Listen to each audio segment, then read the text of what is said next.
समस्त को नमस्कार। आज संध्यार ए विशेष कार्यक्रम आपको स्वागत करुच्ची। आप नियमित भाव में जो कार्यक्रम देखी आसुँच ता ना हूँ प्रदीप जलु थाऊ। आज गोटे छोटिया प्रसंग आलोचना करवा। से प्रसंगटी हूँ गर्व कथा कहे। अनेक समय आम जीवन में गर्व कथा कही थाए।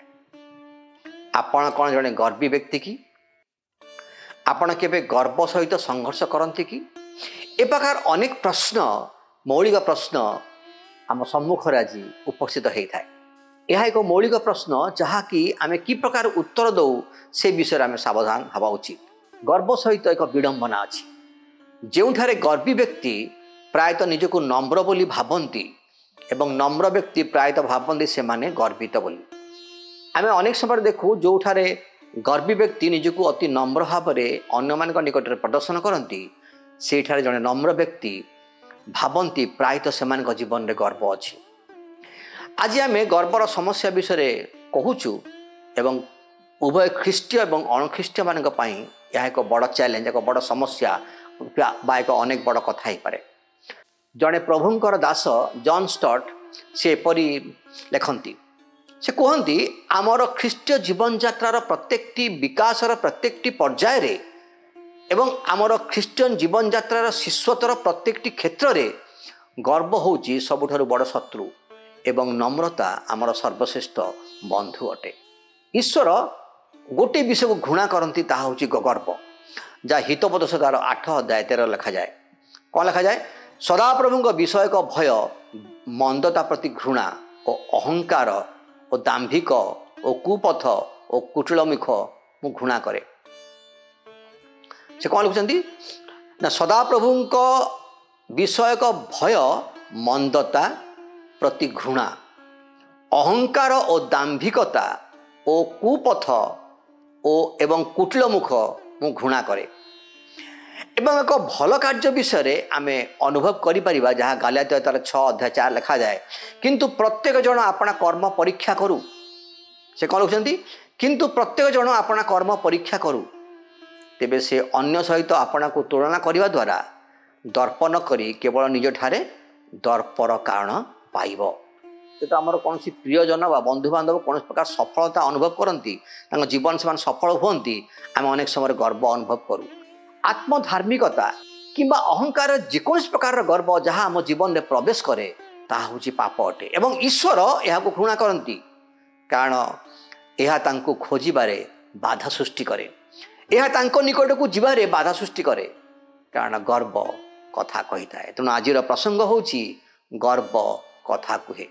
गीत संहिता 10:4 लिखा जाए से ताहा अनुसंधान करिवे नाही बोली दुष्ट अपना मुखरे अहंकार रे कहे परमेश्वर नाहांती यह ताहार सकल चिंतार सार। व्याख्या करे जे गर्वी माने निज सहित एते ग्रासित हुंती जे से मानकर चिंताधारा ईश्वर ठारू बहुत दूर थाए। दुष्ट लोक माने तांको गर्व रे तांको खोजंती नाही। तांकर समस्त चिंताधारा रे परमेश्वर पाई कौनसी स्थान नाही। जो दुष्ट लोक ता जीवन रे गर्व को से स्थान दिए ता जीवन रे परमेश्वर पाई कौनसी स्थान न थाए। एही प्रकार अहंकारी व्यक्तिर जीवन अहंकार जहाँ आम तांको जीवन देखू ताहा होची नम्रतार विपरीत अटे। ईश्वर कौन चाहती? ईश्वर जहाँ चाहती ताहा होची आत्मारे दीनहीन लोके धन्य कारण स्वर्ग राज्य से मानकर अटे। आत्मारे दीनहीन अर्थ कौन? आत्मारे दीनहीन अर्थ होची जो माने से मानकर संपूर्ण आध्यात्मिक आउ शून्यता ଏବଂ ତାଙ୍କର ଈଶ୍ୱର କୃପା ବ୍ୟତୀତ ଈଶ୍ୱର ନିକଟକୁ ଆସିବାରେ ସେମାନଙ୍କର ଅକ୍ଷମତାକୁ ଚିହ୍ନିତ କରେ। ଆଉ କୌଣସି ବିଷୟରେ ସେମାନେ ଈଶ୍ୱର ନିକଟକୁ ଆସିପାରିବେ ନାହିଁ କେବଳ ଆଧ୍ୟାତ୍ମିକ ଶୂନ୍ୟତା ବିନା। ଯେତେବେଳେ ଆମେ ଆଧ୍ୟାତ୍ମିକ ଭାଗରେ ନିଜକୁ ଶୂନ୍ୟ କରୁ ସେହି ସମୟରେ ଆମେ ଈଶ୍ୱରଙ୍କର କୃପା ବ୍ୟତୀତ ଅନ୍ୟ କୌଣସି ବିଷୟ ସହିତ ଆମେ ଈଶ୍ୱର ନିକଟକୁ ଆସିପାରିବା ନାହିଁ। ଅନ୍ୟପକ୍ଷରେ ଗର୍ବୀମାନେ ସେମାନଙ୍କର ଗର୍ବ ଦ୍ୱାରା ଏତେ ଅନ୍ଧ ହୋଇଯାଇଛନ୍ତି ଯେ ବା ଏତେ ଅନ୍ଧ ଭାବରେ ସେମାନେ ଜଗତରେ ଚାଲନ୍ତି ଯେ ସେମାନେ ଭାବନ୍ତି ନାହିଁ ଯେ ସେମାନଙ୍କର ଈଶ୍ୱରଙ୍କର କୌଣସି ଆବଶ୍ୟକତା ଅଛି କି ନାହିଁ। ସେମାନେ ଭାବନ୍ତି ଆମର ଈଶ୍ୱରଙ୍କର ଆବଶ୍ୟକତା ନାହିଁ। ସବୁଠୁ ମନ୍ଦ ବିଷୟ ହେଉଛି ତାଙ୍କର ଏହି ସ୍ୱଭାବ ତାଙ୍କୁ ଈଶ୍ୱର ଠାରୁ ପୃଥକ କରେ।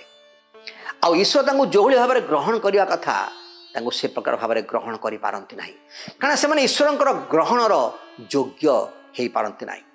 ସମଗ୍ର ଶାସ୍ତ୍ରରେ ଆମେ ଦେଖୁ ଆମକୁ ଗର୍ବର ପରିଣାମ ବିଷୟରେ କୁହାଯାଇଛି। ଯଦି ଆପଣ ହିତୋପଦେଶର 16 ଅଧ୍ୟାୟ 18-19 ପଦ ପଢ଼ିବେ ଲେଖାଯାଏ ଆମକୁ ଗୋଟିଏ ବିଷୟ ସେ କଥା କହିଥାଏ। ଆଉ ହିତୋପଦେଶ 16 ଅଧ୍ୟାୟ 18-19 ଆମକୁ କଥା କହିଥାଏ ଯେ ଅହଙ୍କାର ସର୍ବନାଶର ସମ୍ମୁଖରେ ଥାଏ। ଅହଙ୍କାର ସର୍ବନାଶର ସମ୍ମୁଖରେ ଥାଏ, ପୁଣି ଦାମ୍ଭିକ ମନ ପତନର ସମ୍ମୁଖରେ ଥାଏ। ଅହଙ୍କାରୀମାନଙ୍କ ସହିତ ଲୁଟିତ ଦ୍ରବ୍ୟ ଭାଗ କରିବା ଅପେକ୍ଷା ଦୀନାତ୍ମା ସହିତ ନମ୍ର ହେବା ଭଲ ଅଟେ। ମୋର ପ୍ରିୟ ଭାଇ ଭଉଣୀମାନେ, ଗର୍ବ ହେତୁ ଶୈତାନକୁ ସ୍ୱର୍ଗରୁ ବାହାର କରିଦିଆଗଲା। ଆମେ ଦେଖୁଛୁ ଲୁସିଫର କିପରି ଭାବରେ ତା ଜୀବନରେ ଗର୍ବ ଆସିଲା, ସେ ଈଶ୍ୱରଙ୍କର ସେ ନିଜକୁ ଈଶ୍ୱର ହେବା ପାଇଁ ନିଜକୁ ଇଚ୍ଛା କଲା, ଆଉ ଶେଷରେ ସେ ତାକୁ ସ୍ୱର୍ଗରୁ ବାହାର କରିଦିଆଗଲା। ଯେଉଁମାନେ ଈଶ୍ୱରଙ୍କ ବିରୁଦ୍ଧରେ ଅବମାନନା କରନ୍ତି ସେମାନଙ୍କ ପାଇଁ ବିପର୍ଯ୍ୟୟ ବ୍ୟତୀତ ଆଉ କିଛି ନାହିଁ। ମୋର ପ୍ରିୟ ଭାଇ ଭଉଣୀମାନେ, ଯାହା ଯିଶାୟ 14:22 ଲେଖାଯାଏ, ପୁଣି ସେନାଧିପତି ସଦାପ୍ରଭୁ କହନ୍ତି ଆମ୍ଭେ ସେମାନଙ୍କ ବିରୁଦ୍ଧରେ ଉଠିବା। ଆଉ ସଦାପ୍ରଭୁ କହନ୍ତି ଆମ୍ଭେ ବାବିଲରୁ ନାମ ଅବଶିଷ୍ଟାଂଶ ପୁତ୍ର ଓ ପୌତ୍ର ଉଚ୍ଛିନ୍ନ କରିବା। ତେଣୁ ଆଜିର ପ୍ରସଙ୍ଗ ହେଉଛି ଗର୍ବ କଥା କୁହେ। ଗର୍ବ ଅନେକ ସମୟରେ ଆମ ଜୀବନରେ କଥା କହିଥାଏ। ମୋର ପ୍ରିୟ ଭାଇ ଭଉଣୀମାନେ, ଯେଉଁ ସମୟରେ ଆମ ଜୀବନରେ ଗର୍ବ ଆମ ଜୀବନରେ ଆସେ, ଗର୍ବ ଆମ ଜୀବନରେ ଅନ୍ୟମାନଙ୍କ ପାଇଁ ସ୍ଥାନ ନଥାଏ। ଆମେ ଏତେ ଗର୍ବୀ ହେଇଯାଉ ଆମେ ଅନ୍ୟମାନଙ୍କୁ ନୀଚ ଦୃଷ୍ଟିରେ ଦେଖୁ। ତେଣୁ ଗର୍ବ ଅନେକ ସମୟରେ କଥା କୁହେ, ଆଉ ତାହା ହିଁ ଆମ ଜୀବନର ପତନର କାରଣ ହେଇଥାଏ। ଗର୍ବ ଅନେକ ଲୋକଙ୍କୁ ଯୀଶୁଖ୍ରୀଷ୍ଟଙ୍କୁ ପରିତ୍ରାଣକର୍ତ୍ତା ଭାବରେ ଗ୍ରହଣ କରିବାକୁ ବାଧା ସୃଷ୍ଟି କରେ। ସେମାନେ କେବେ ବି ଈଶ୍ୱରଙ୍କୁ ନିଜର ପରିତ୍ରାଣକର୍ତ୍ତା ଭାବରେ ଗ୍ରହଣ କରିପାରନ୍ତି ନାହିଁ, କାରଣ ତାଙ୍କ ଏବଂ ଈଶ୍ୱର ମଝିରେ ଗର୍ବ ସ୍ଥାନ ନେଇଥାଏ।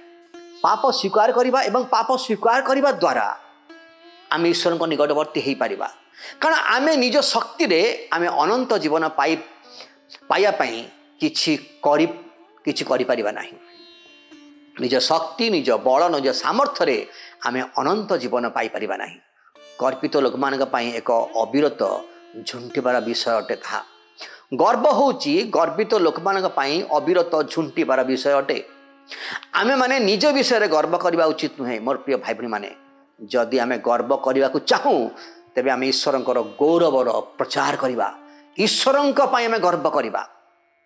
ଈଶ୍ୱର ମୋ ଜୀବନରେ କ'ଣ କରିଛନ୍ତି, ଆମେ ନିଜ ବିଷୟରେ ଯାହା କହୁଛୁ ଭାବୁଛୁ ତାହା ହେଉଛି ଈଶ୍ୱରଙ୍କର ଦାନ ଅଟେ। 2 କରିନ୍ଥୀୟ 10:18 ଲେଖାଯାଏ, କାରଣ ଯେ ନିଜର ପ୍ରଶଂସା କରେ ସେ ପରୀକ୍ଷା ସିଦ୍ଧ ନୁହେଁ, ମାତ୍ର ପ୍ରଭୁ ଯାହାର ପ୍ରଶଂସା କରନ୍ତି ସେ ପରୀକ୍ଷା ସିଦ୍ଧ ଅଟେ। ହାଲେଲୁୟା।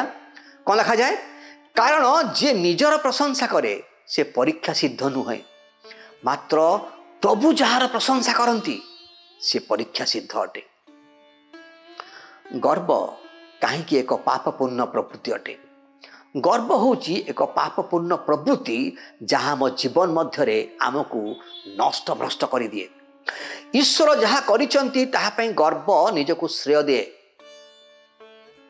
ଈଶ୍ୱର ଯାହା କରିଛନ୍ତି ତାହା ପାଇଁ ଗର୍ବ ଆମ ଜୀବନ ନିଜକୁ ଶ୍ରେୟ ଦିଏ ଏବଂ ଈଶ୍ୱରଙ୍କୁ ସେ ଶ୍ରେୟ ଦିଏ ନାହିଁ। ଗର୍ବ କେବଳ ଈଶ୍ୱରଙ୍କ ଗୌରବକୁ ନେଇ ନିଜ ପାଇଁ ରଖେ। ତେଣୁ ମୋର ପ୍ରିୟ ଭାଇ ଭଉଣୀମାନେ, ଅହଙ୍କାର ହେଉଛି ଆତ୍ମପୂଜା। ନିଜର ପୂଜା କରିବା, ନିଜର ଆରାଧନା କରିବା, ନିଜର ପ୍ରଶଂସା କରିବା, ନିଜର ଗୌରବ କରିବା, ନିଜର ବିଷୟରେ ଚିନ୍ତା କରିବା, ନିଜକୁ ଈଶ୍ୱରଙ୍କ ତୁଲ୍ୟ ଭାବିବା, ତାହା ହେଉଛି ଅହଙ୍କାର। ଆଉ ତାହା ହିଁ ଗୋଟେ ପାପ, ତାହା ହିଁ ଗୋଟେ ମଣିଷର ପତନର କାରଣ ହେଇଥାଏ। କାରଣ ଗର୍ବ ଅନେକ ସମୟରେ ଆମ ଜୀବନରେ କଥା କୁହେ। ଏ ଦୁନିଆରେ ଆମେ ଯାହା କିଛି କରିପାରିବୁ ତାହା ସମ୍ଭବ ହୋଇନଥାନ୍ତା ଯଦି ଈଶ୍ୱର ଆମକୁ ସକ୍ଷମ କରିନଥାନ୍ତେ ଏବଂ ବଞ୍ଚାଇ ନଥାନ୍ତେ। ଯଦି ଈଶ୍ୱର ଆଜି ଆମକୁ ବଞ୍ଚାଇ ନଥାନ୍ତେ, ଆମକୁ ସେ ପ୍ରକାର ଜ୍ଞାନ ବୁଦ୍ଧି ଦେଇନଥାନ୍ତେ, ଆମେ ଆଜି କୌଣସି ବିଷୟ କରିବାରେ ସକ୍ଷମ ହୋଇନଥାନ୍ତେ। ତାହା ପାଇଁ ଆମେ ଈଶ୍ୱରଙ୍କୁ ଆଜି ଧନ୍ୟବାଦ ଦେବା କଥା। ତା ପରିବର୍ତ୍ତେ ଆମେ ଗର୍ବକୁ ନିଜ ଜୀବନରେ ସ୍ଥାନ ଦେଇ ଈଶ୍ୱରଙ୍କୁ ଅଗୌରବ କରିଥାଉ। ତେଣୁ ପ୍ରଥମ କରିନ୍ଥିୟ ତାର 4:7 ଲେଖାଯାଏ, କାରଣ କିଏ ତୁମକୁ ଶ୍ରେଷ୍ଠ କରିଅଛି, ଆଉ ଯାହା ତୁମେ ଦାନ ସ୍ୱରୂପ ପାଇନାହଁ ଏପରି ତୁମ୍ଭର କ'ଣ ଅଛି? କିନ୍ତୁ ଯଦି ତୁମେ ଦାନ ସ୍ୱରୂପେ ପାଇଅଛ, ତେବେ ତାହା ଦାନ ସ୍ୱରୂପେ ପାଇନଥିଲା ପରି କାହିଁକି ଗର୍ବ କରୁଅଛ? ମୋର ପ୍ରିୟ ଭାଇ ଭଉଣୀମାନେ, ଗର୍ବ ଅନେକ ସମୟରେ କଥା କୁହେ। ସେଥିପାଇଁ ଆମେ ଈଶ୍ୱରଙ୍କୁ ଗୌରବ ଦେବା ପରିବର୍ତ୍ତେ ଆମେ ନିଜର ଗୌରବକୁ ଅନ୍ୱେଷଣ କରିଥାଉ। ଈଶ୍ୱରଙ୍କୁ ଧନ୍ୟବାଦ ପ୍ରଶଂସା ଦେବା ପରିବର୍ତ୍ତେ ଆମେ ନିଜର ଜ୍ଞାନକୁ ଆମେ ଧନ୍ୟବାଦ ଦେଇଥାଉ। ମୁଁ କେତେ ଜ୍ଞାନୀ, କେତେ ପଣ୍ଡିତ, କେତେ ମୁଁ ମାନି ବ୍ୟକ୍ତି। এই ସମସ୍ତ ବିଷୟ ଆମକୁ ଅଯୋଗ୍ୟ କରେ। କାରଣ ଗର୍ବ ଅନେକ ସମୟରେ କଥା କୁହେ। ଆମେ ଈଶ୍ୱରଙ୍କୁ ଗୌରବ ଦେଇଥାଉ, ସେ କେବଳ ଏହାର ଯୋଗ୍ୟ ଅଟନ୍ତି। ଯେତେବେଳେ ଆମେ ଈଶ୍ୱରଙ୍କୁ ଗୌରବ ଦେବୁ, ଆମ ଜୀବନରେ ସେ ଯାହା କିଛି କରିଛନ୍ତି ତାହା ପାଇଁ ଆମେ ଈଶ୍ୱରଙ୍କୁ ଧନ୍ୟବାଦ ଦେଇଥାଉ, ଈଶ୍ୱରଙ୍କୁ ଆମେ ଗୌରବ ଦେଉ, ଆମ ଜୀବନରେ ନମ୍ରତା ଆସେ। ଗର୍ବ ଆମ ଜୀବନରେ ଆଉ ସ୍ଥାନ ପାଇନାହିଁ। ମୁଁ ବିଶ୍ୱାସ କରୁଛି ଆମେ ଈଶ୍ୱରଙ୍କୁ ଗୌରବ ଦେଇ ଶିଖିବା, ଗର୍ବକୁ ପରିତ୍ୟାଗ କରିବା। କାରଣ ଗର୍ବ ଆମ ଜୀବନକୁ ନଷ୍ଟ କରିଦିଏ। କାରଣ ଗର୍ବ କଥା କହିଥାଏ। ବିଶ୍ୱାସ କରୁଛି ପ୍ରଭୁ ଅଳ୍ପ ବାକ୍ୟ ଦ୍ୱାରା ଆଜି ଆପଣଙ୍କୁ କଥା କହିଛନ୍ତି। ନମସ୍କାର।